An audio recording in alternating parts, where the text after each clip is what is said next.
Des brasiers d'apocalypse se sont allumés sur notre monde.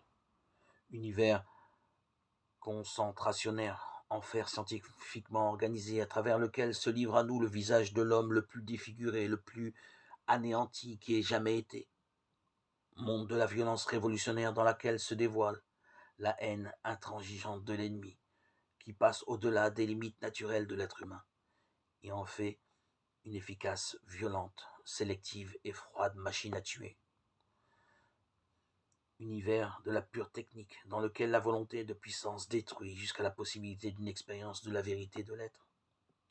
Et tout cela est le fruit d'une civilisation empêtrée dans une rationalité dévorante, bouclée sur elle-même, incapable de donner à l'homme l'espace spirituel grâce auquel il pourrait se dire. La société de travail a domestiqué l'animal déchaîné par la lutte entre les individus et les groupes. Elle a vidé l'homme. Elle a fait disparaître la pression extérieure et celle des maîtres arbitraires.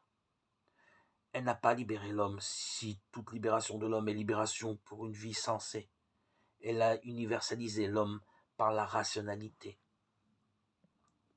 Elle ne permet pas de dire ce que signifie son entreprise.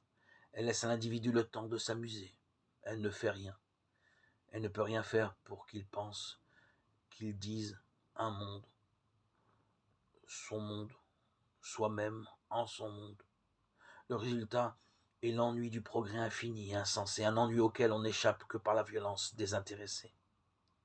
Ce ciel d'apocalypse, depuis longtemps déjà, des prophètes l'avaient vu rougeoyer. Depuis longtemps aussi, un même visage les avait fascinés, celui de notre Seigneur Jésus.